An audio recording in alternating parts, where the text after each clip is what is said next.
ये कहानी है तीन भाई जय, विजय, अजय और एक बूढ़ी औरत की। एक दिन जब तीनों भाई लकड़ियों का गट्ठर लेकर जंगल से लौट रहे थे, उन्होंने एक बूढ़ी और पतली सी औरत को अपनी पीठ पर एक बोरी के साथ झुकते हुए देखा। उस पर दया करते हुए भाइयों ने बोरी उठाने में मदद के लिए उससे संपर्क किया। मुस्कुराई और कृतज्ञता व्यक्त करते हुए उन्हें बताया कि बोरी में सेब है जो उसने जंगल से इकट्ठा किए हैं। भाई बोरी को उस महिला के घर ले गए और इस यात्रा में वह बहुत थक गए। बुढ़िया भाइयों के इस भाव से बहुत प्रसन्न हुई। बुढ़िया साधारण नहीं थी, उसके पास जादुई शक्तियाँ थीं। उसने भाइयों से कहा कि वह उन्हें एक एक इच्छा दे सकती है। सबसे पहले भाई जय ने उत्तर दिया, हम खुश नहीं हैं और यही हमारी चिंता का सबसे बड़ा कारण है। महिला ने पूछा कि किस चीज़ से तुम्हें खुशी मिलेगी।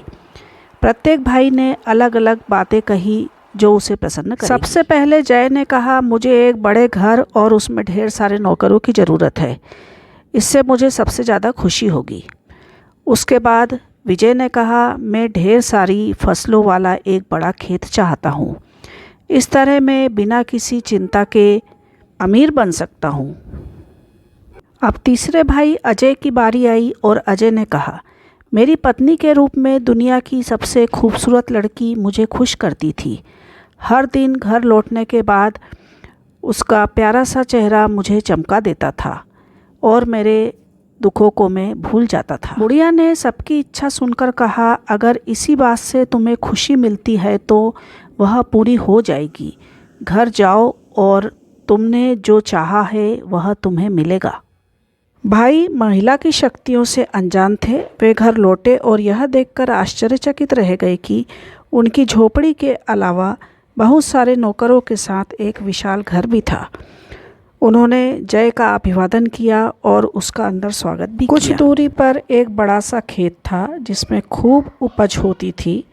एक किसान विजय के पास आया और बोला, यह सब आपका है।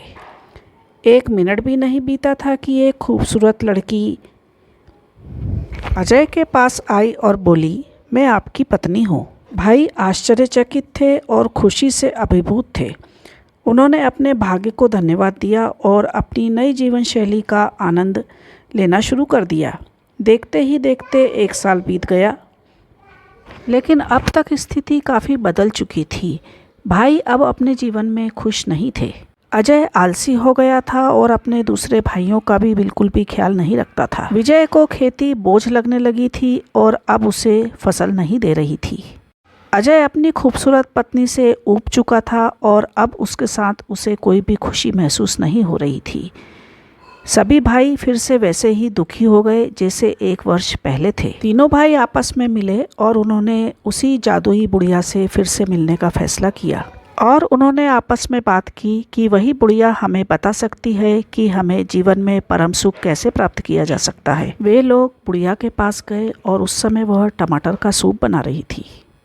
बुढ़िया का अभिवादन करते हुए प्रत्येक भाई ने बताया कि कैसे वे फिर से दुखी हो गए और पूछा कि कृपया हमें बताइए कि हम फिर से कैसे खुश हो सकते हैं। बुढ़िया के पास न केवल जादुई शक्तियाँ थीं बल्कि वह बहुत बुद्धिमान भी थी। बुढ़िया ने उत्तर दिया, खुशियाँ आपके अपने हाथों में हैं। जब आपने पहली बार कोई इच्छा की तो वह पूरी हो गई। हालांकि खुशी तब तक नहीं रहेगी जब तक आपके जीवन में कृतज्ञता और संतुष्टि नहीं होगी। जैसे ही आपको चीज़ें मिली आप खुश हो गए, लेकिन क्योंकि आप संतुष्ट नहीं थे, जल्द ही बोरियत और दुख ने आप पर कब्जा कर लिया। यदि आप आभारी और संतुष्ट रहना सीख जाते हैं तो आप उन सभी चीज़ों का आनंद ले सकते हैं जो आपके पास है।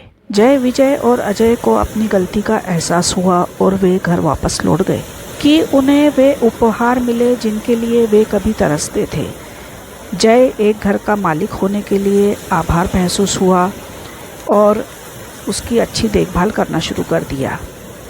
विजय समय पर अच्छी फसल पाने के लिए लगन से मेहनत करने लगा और खेती करना शुरू कर दिया। अजय ने भी अपनी सुंदर पत्नी के घर के कार्यों और उसके प्रति समर्पण की सराहना करना सीख लिया।